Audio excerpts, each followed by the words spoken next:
오늘 하나님 말씀은 시편 32편 1절로 11절까지의 말씀입니다. 다 같이 기도할 때 살아계신 하나님의 음성을 모두 다 듣기를 소망합니다. 허물의 사함을 받고 자신의 죄가 가려진 자는 복이 있도다. 마음에 간사함이 없고 여호와께 정죄를 당하지 아니한 자는 복이 있도다. 내가 입을 열지 아니할 때 종일 신음함으로 내 뼈가 쇠하였도다. 주의 손이 주야로 나를 누르시오니 내 진액이 빠져서 여름 가뭄에 마름같이 되었나이다. 셀라. 내가 이르기를 내 허물을 여호와께 자복하리라 하고 주께 내 죄를 아뢰고 내 죄악을 숨기지 아니하였더니 곧 주께서 내 죄악을 사하셨나이다. 셀라. 이로 말미암아 모든 경건한 자는 주를 만날 기회를 얻어서 주께 기도할지라. 진실로 홍수가 범람할지라도 그에게 미치지 못하리라. 주는 그의 은신처여오니 환난에서 나를 보호하시고 구원의 노래로 나를 두르시리이다. 셀라. 내가 내 갈 길을 가르쳐 보이고 너를 주목하여 훈계하리로다. 너희는 무지한 말이나 노새같이 되지 말지어다. 그것들은 제갈과 굴레로 단속되지 아니하며 너희에게 가까이 가지 아니하리로다. 악인에게는 많은 슬픔이 있으나 여호와를 신뢰하는 자에게는 인자하심이 두루시로다. 다같이 너희 의인들아 여호와를 기뻐하며 즐거워할지어다. 마음이 정직한 너희들아 다 즐거이 외칠지어다. 아멘.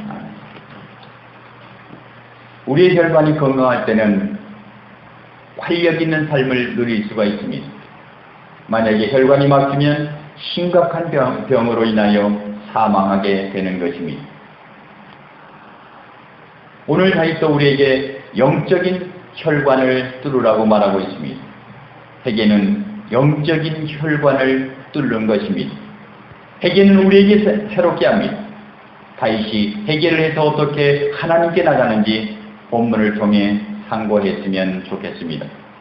다윗은 밧세바와 범죄 후에 하나님께서 회개케 하시고 죄를 사해 주신 그 은혜의 감격으로 시를 짓고 있습니다. 다윗은 회개를 크게 두 가지로 얘기하고 있습니다. 첫째는 회개는 복이다.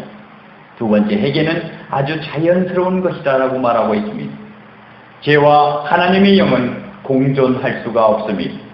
다윗은 회개를 어떻게 생각했는지 본문을 통해 알아보았으면 합니다. 1절과 2절의 말씀입니다. 허물의 사함을 받고 자신의 죄가 가려진 자는 복이 있도다. 마음에 간사함이 없고 여호와께 정죄를 당하지 아니하는 자는 복이 있도다. 하나님의 영이 임하면 죄가 드러나게 되어 있습니다. 그리고 그 죄를 통해서 깨끗하게 될 수 있습니다. 성령의 검이 죄를 잘라내면 죄는 끊어지게 되는 것입니다. 복 있는 자를 다윗은 다음과 같이 얘기하고 있죠. 첫 번째, 허물의 사함을 받은 자가 복이 있다는 것입니다. 죄가 있지만 용서를 받는 그 시원함, 막힌 혈관이 뚫린 것처럼, 막힌 수도관이 뚫린 것처럼 시원함이 있는 것입니다. 두 번째는 죄의 가리움을 받는 자는 복이 있다는 것입니다. 죄란 히브리어로 하타, 헬라어로는 시마르키아입니다. 이는 관역의 중심에서 벗어나다라는 의미죠. 하나님의 뜻에 벗어난 사람, 하지만 하나님께 가리움을 받고 용서를 받는 사람은 복이 있다는 것입니다. 세 번째, 마음에 간사가 없는 것이 복이 있다는 것입니다. 마음에 간사가 없다는 것은 다시 말하면 두 마음이 아닌 것, 그것이 복이 있다는 것입니다. 네 번째는 여호와께 정죄치 않는 자는 복이 있다고 말하고 있습니다.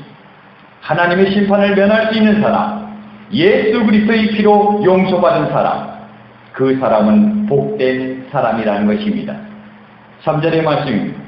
내가 입을 열지 아니할 때에 종일 신음함으로 내 뼈가 쇠하였도다. 다윗은 고백합니다. 내가 소설하지 않으면, 내가 죄를 자백하지 않으면 안 된다는 것입니다.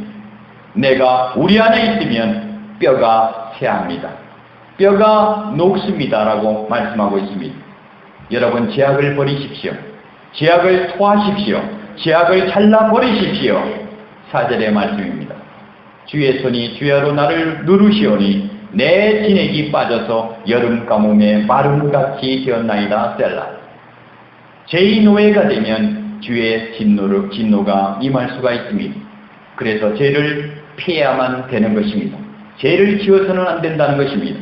5절입니다. 내가 이르기를 내 허물을 여호와께 자복하리라 하고 주께 내 죄를 아뢰고 내 죄악을 숨기지 아니하였더니 곧 주께서 내 죄악을 사하셨나이다. 셀라.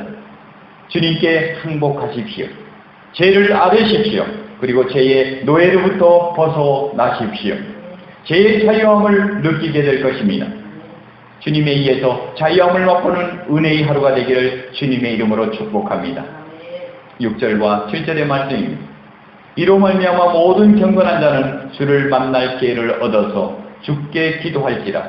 진실로 홍수가 범람할지라도 그에게 미치지 못하리이다. 주는 나의 은신처오니 환난에서 나를 보호하시고 구원의 노래로 나를 부르시리이다. 셀라. 다윗은 제 고백의 경험이 있습니다. 회개의 능력이 무엇인지 알고 있습니다. 회개가 우리를 얼마나 시원하게 하는지, 통쾌하게 하는지, 살아나게 하는지 경험을 갖고 있는 사람인 것입니다. 주를 만날 기회를 얻어서 주께 기도할지라. 회개는 타이밍이 있습니다. 하나님께서 기회를 열어주셨을 때 하나님께서 자백하고 하나님께 자백하고 고백하십시오. 그러면 승리를 얻을 수 있는 것입니다. 그 승리는 홍수가 범람할지라도 그에게 미치지 못한다고 했습니다. 홍수는 큰 재앙, 환난을 말합니다. 그러나 회개하면 막을 수 없는 홍수도 빠져나갈 수 있습니다. 그 위험 속에서도 살아날 수 있습니다. 왜냐하면 하나님께서 보존해 주시기 때문입니다. 8절의 말씀입니다. 내가 내 갈 길을 가르쳐 보이고 너를 주목하여 훈계하리로다. 들어도 힘이 되는 말입니다. 갈 길을 보이시면 훈계하시는 하나님, 감사와 찬양을 드립니다. 우리는 좋은 음식, 좋은 책, 좋은 교회를 보면 소개해주고 싶습니다. 하나님께서 가르쳐 주시는 길, 복과 생명과 은혜와 충만한 기쁨이 있는 길, 그 길로 우리를 인도해 주실 것입니다. 여러분, 눈이 열려서 그것을 볼 수 있기를 주님의 이름으로 축복합니다. 9절과 10절의 말씀입니다. 너희는 무지한 말이나 노새같이 되지 말지어다. 그것들은 재갈과 굴레로 단속되지 아니하면 너희에게 가까이 가지 아니하리로다. 악인에게는 많은 슬픔이 있으나 여호와를 신뢰하는 자에게는 인자하심이 두루리로다. 죄를 단속하라. 죄를 끊어라. 마지막 한 번 더 강조하며 당부하고 있습니다. 죄를 떠나시고 멀리하십시오. 하나님께 나가시고 하나님을 찬양하십시오.